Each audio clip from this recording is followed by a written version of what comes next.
कि हाल में ही 3 जुलाई 2024 को सभी सेलफोन कंपनीज ने एक कंसर्टेड तरीके से मोबाइल टैरिफ्स को बढ़ाया, जिससे मोबाइल ग्राहकों को, जो इनकी संख्या लगभग 119 करोड़ है, 34,824 करोड़ का अतिरिक्त बोझ पड़ा।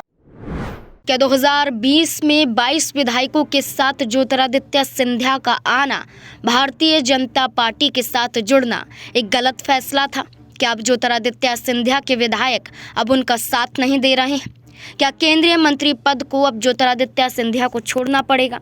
क्या ज्योतिरादित्य सिंधिया के विधायक भारतीय जनता पार्टी के साथ नाखुश दिखाई दे रहे हैं? तो वहीं दूसरी तरफ दूरसंचार मंत्री होने के नाते ज्योतिरादित्य सिंधिया पर कई बड़े गंभीर आरोप लग रहे हैं। कांग्रेस पार्टी से सांसद रणदीप सिंह सुरजेवाला ने ज्योतिरादित्य सिंधिया पर गंभीर आरोप लगाए और भारतीय जनता पार्टी से जवाब मांगा।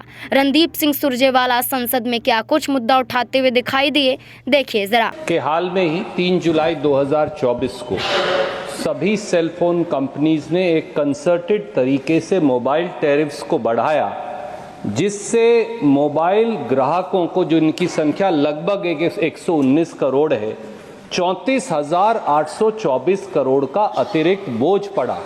क्या सरकार ने इसका संज्ञान लिया है? क्या सरकार मोबाइल टैरिफ्स की कंपनी द्वारा मनमाने तरीके से टैरिफ बढ़ाने की इस प्रक्रिया पर कोई रोक लगाएगी और क्या इसका संज्ञान लेगी? रणदीप सिंह सुरजेवाला के इस मुद्दे के बाद ये कहा गया कि दूरसंचार मंत्री ज्योतिरादित्य सिंधिया को भारतीय जनता पार्टी ने बना तो दिया, लेकिन भारतीय जनता पार्टी ने जब से दूरसंचार मंत्री ज्योतिरादित्य सिंधिया को बनाया, एक तो उनका कद घटता हुआ नजर आया। पहले उड़यन मंत्री थे, अब दूरसंचार मंत्री हैं।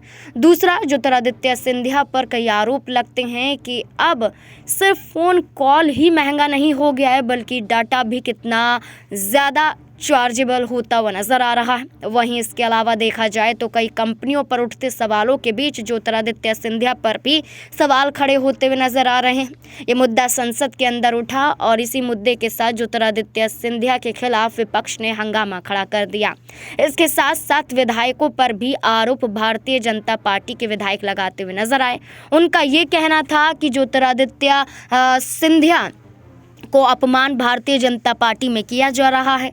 भारतीय जनता पार्टी विधायकों पर इल्ज़ाम धमकी देने के लगा रही है और ये कहती हुई नजर आती है कि इनकी कोई गारंटी नहीं है कि कभी ये बीजेपी छोड़कर चले जाएं। इस कड़ी में देखा जाए तो अब ज्योतिरादित्य सिंधिया पर बड़ा दबाव बनता हुआ नजर आ रहा है।